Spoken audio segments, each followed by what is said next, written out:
Bienvenidos. Continuamos con las condiciones del crecimiento bacteriano. Bien, el otro factor muy importante que tenemos que tener en cuenta y que ya mencionamos antes es el tema de la temperatura, ¿sí? Si recuerdan lo que vimos en la clase pasada, habíamos hablado de que tenemos diferentes rangos de temperatura y sobre todo hay un rango que se considera zona de peligro, ¿sí? Y que iba desde los 5,4 grados centígrados hasta los 60 grados centígrados. Entonces teníamos ese rango que se llama zona de peligro y después habíamos dicho que lo ideal era que los alimentos sean cocinados y calentados a temperaturas superiores a 70 grados centígrados. Pero también les había dicho que no todos los microorganismos se mueren a altas temperaturas.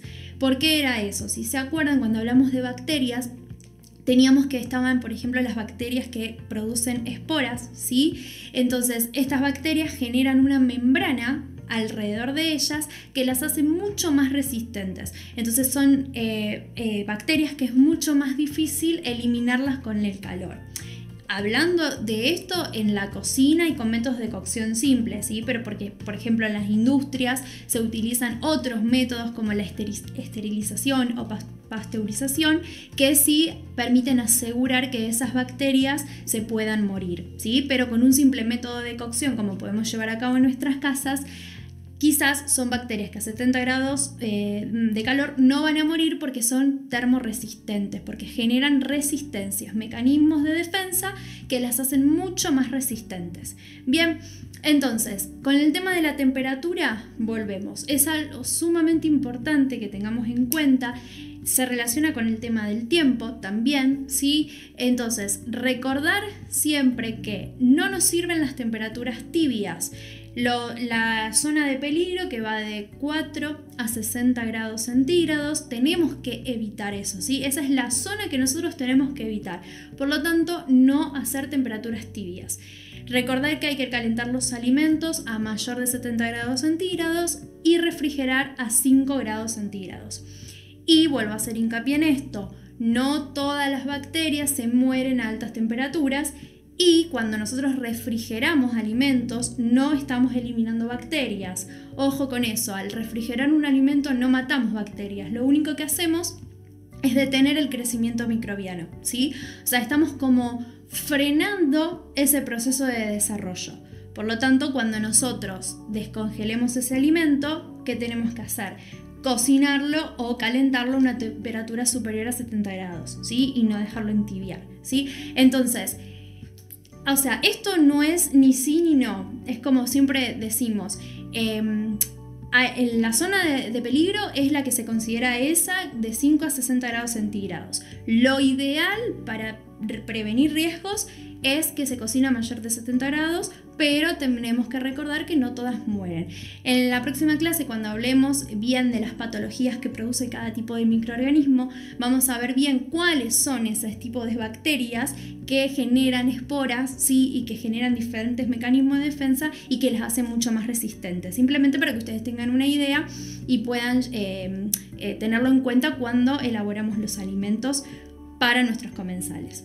Entonces, dentro del punto tiempo, recordar siempre eso, temperaturas tibias no nos sirven, cocinar a temperatura mayor de 70 grados centígrados y refrigerar a temperatura de 5 grados centígrados. Un dato importante para ustedes que se van a desarrollar como profesionales gastronómicos, en las industrias existen y se utilizan termómetros, ¿sí? Que se denominan pinchacarnes, y estos termómetros permiten controlar la temperatura a la cual está el alimento para que nos permita asegurarnos de que lo estamos cocinando a temperaturas superiores a los 70 grados centígrados. Sí, también se venden los termómetros y se los puede utilizar en las casas, pero por ahí es algo que no se acostumbra. Pero en industria sí se utiliza porque de esa manera es la única forma de que nosotros nos aseguremos de que ese alimento se cocinó a la temperatura que necesita, y obviamente todo esto es con un mismo fin, el fin de poder disminuir el desarrollo de microorganismos y con eso evitar producir una enfermedad transmitida por los alimentos y enfermar a nuestros comensales. Bien, el próximo factor que vamos a desarrollar es la actividad del agua, ¿sí? En la clase anterior habíamos hablado de las células y habíamos hablado que las células necesitan nutrientes, sustancias y materiales adecuados para que puedan desarrollarse correctamente, ¿sí? Así como las células de nuestro cuerpo la necesitan, las células de las bacterias también requieren agua para poder crecer y desarrollarse. Entonces, dentro de esta condición, cuando hablamos de actividad del agua, estamos hablando de la cantidad de agua disponible que hay en un alimento para que un microorganismo pueda crecer y desarrollarse, ¿sí? Al igual que el pH, la actividad del agua tiene una escala que va de 0 a 1. Y todos los alimentos que estén más cerca de 0 son los que menos contenido de agua tienen y todos los que estén más cerca de 1 los que más contenido de agua tienen. En la bibliografía hay un cuadrito también donde dice algunos alimentos y la cantidad de agua que tiene cada uno de ellos, ¿sí? Entonces, esta condición también es muy importante tenerla en cuenta. Tener en cuenta que cuanto más agua tenga un alimento, más posibilidades de desarrollo microbiano va a tener, ¿sí? Entonces, todas las condiciones que estuvimos viendo hasta ahora se van a relacionar, no son aisladas, como les dije anteriormente. Tener en cuenta lo de los nutrientes, afinidad, los microorganismos tienen afinidad por el contenido, por las proteínas, ¿sí? Entonces son los alimentos que más riesgo van a tener. Tener en cuenta el tiempo, cuanto más tiempo le damos a un microorganismo, más posibilidades de desarrollo va a haber. Tener en cuenta la acidez, el medio ácido, saber que los medios ácidos previenen el desarrollo de microorganismos, por lo tanto, medios alcalinos o alimentos más alcalinos me van a traer mayor riesgo de crecimiento microbiano.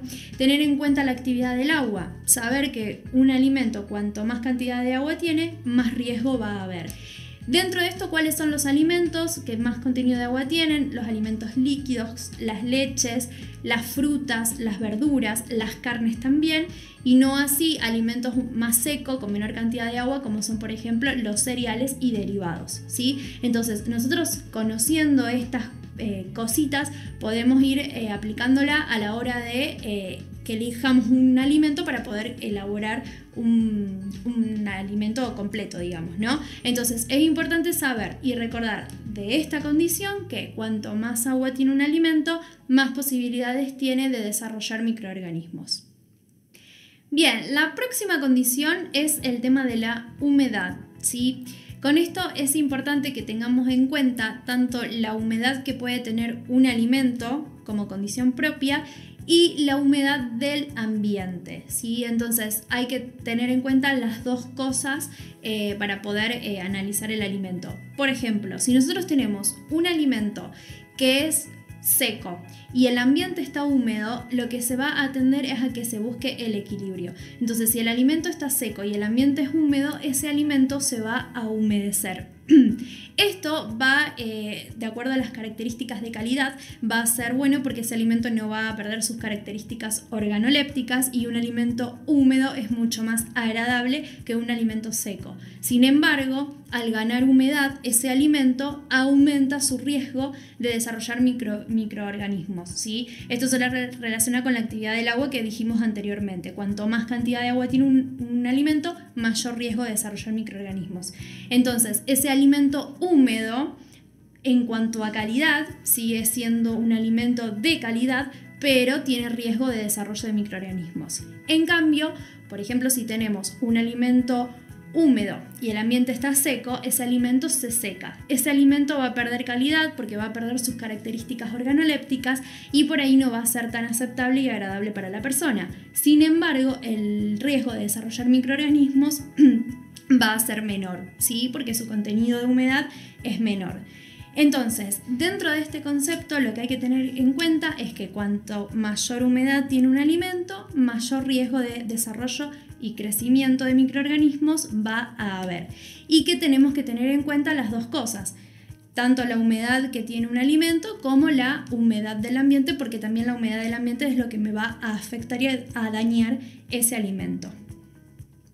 Bien, y la última condición que vamos a hablar es la disponibilidad de oxígeno. Si recuerdan, la clase anterior habíamos dicho en las características de los tipos de bacterias que había bacterias que se desarrollaban en el medio con oxígeno o que no necesitaban oxígeno, ¿sí? Habíamos hablado de las bacterias aeróbicas, que eran aquellas que requerían oxígeno para poder crecer y desarrollarse. Después vimos las bacterias anaeróbicas, que eran las que no necesitan oxígeno para desarrollarse. Y también estaban las bacterias facultativas, ¿sí? Que si se acuerdan eran aquellas que se adaptaban al medio en el que estaban, o sea que podían desarrollarse con oxígeno o sin oxígeno. Entonces, esta condición también es muy importante tenerla en cuenta. Igual es como venimos diciendo con el tema de la temperatura, que no la mayoría de las bacterias se desarrollan en presencia de oxígeno, ¿sí? Pero no todas, porque por ejemplo, si esa bacteria es facultativa, se va a desarrollar igual porque se adapta al medio en el que está. Entonces, con respecto a eso, existen diferentes métodos de conservación, como por ejemplo el sellado al vacío, que lo que hace es eliminar el oxígeno de los productos, de los alimentos, y para justamente prevenir y evitar el desarrollo de este tipo de bacterias. Entonces, esta condición también es importante tenerla en cuenta. Más adelante vamos a ver cuáles son específicamente esas bacterias que requieren o no oxígeno, como para que ustedes tengan una idea general sobre el tema.